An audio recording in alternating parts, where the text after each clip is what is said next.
Hello guys, welcome ulit sa ating panibagong video. For today's video, pag-usapan natin yung mga dungeons per bracket, per level.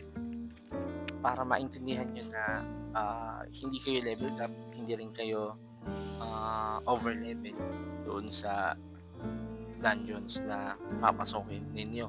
So if you're new to this channel, please don't forget to subscribe and then click yung bell icon para lagi kayong updated sa ating mga uploads.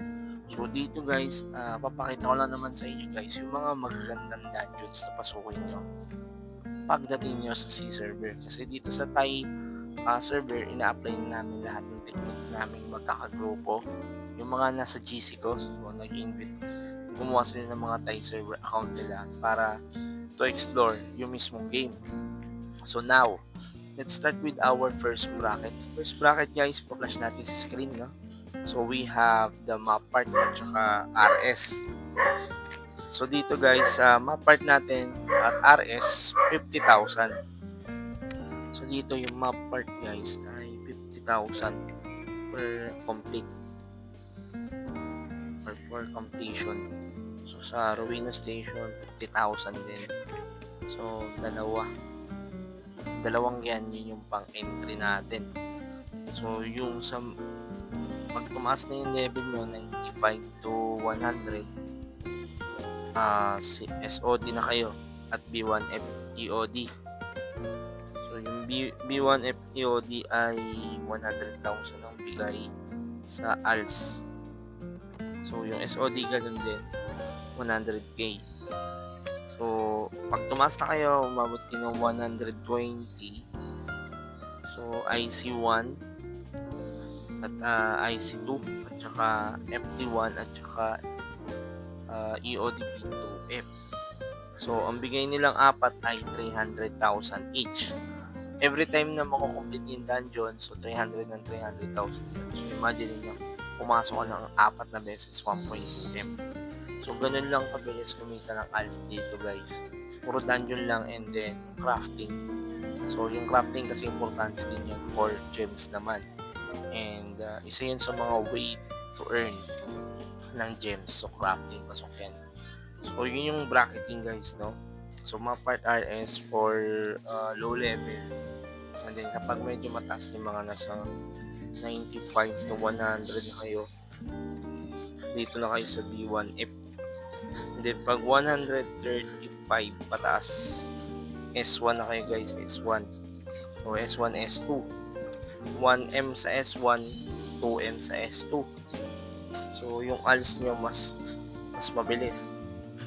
Make it sure lang na tapos nyo yung dungeon, dahil every dungeon ay kailangan may kasama kayo sa pasok. 1M sa S1, 2M sa S2. So hanggang dun lang muna kasi 135 to 150 puro yun lang babad hanggang sa mag level 155 na kayo para makapaganda kayo ng Arcadium. So yung Arcadium isa yun sa mga highest armors dito sa Cabal. So ito guys, sample lang. Pasukin nyo yung Radiant Hall, patay agad. So ganyan yung ma-experience nyo sa C server sa PH. Imagine, pasok ulit buffs tayo. Tingnan nyo kung paano mapunit guys. So ito yung dating Cabal. Parang ganito na yung itsura niya. Yung dating Cabal. Tapos PM tayo. Tingnan nyo pasok yung 10 corpse na yan. Dati kayang-kaya yung tatlong skill. Ngayon hindi. Pag sabay-sabay umatake, kalahati agad ng buhay. So ganun kahirap guys yung dungeon dito. Yung mag-quest pa lang yan normal quest yan. Hindi yan dungeon. Yan, normal quest pa lang yan. So pwede yung normal quest dito kasi pwede nyo i-quest. Kunyari, papasok ka na IC2. So yung quest na itong 10 mini orbs, kaya nyo nang kunin sa pagpasok nyo sa entry na IC2. So sabay-sabay na. So ganyan kasakit. So ganun lang, no? Lalo kung wala kang item, tapos tingnan yung item ito. So di ba? ganyan pa lang, hindi mo na kinakaya.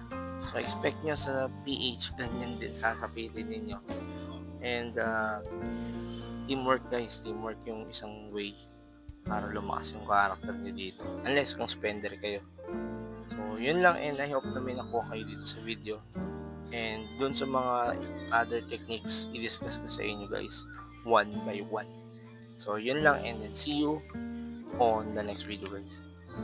Bye-bye!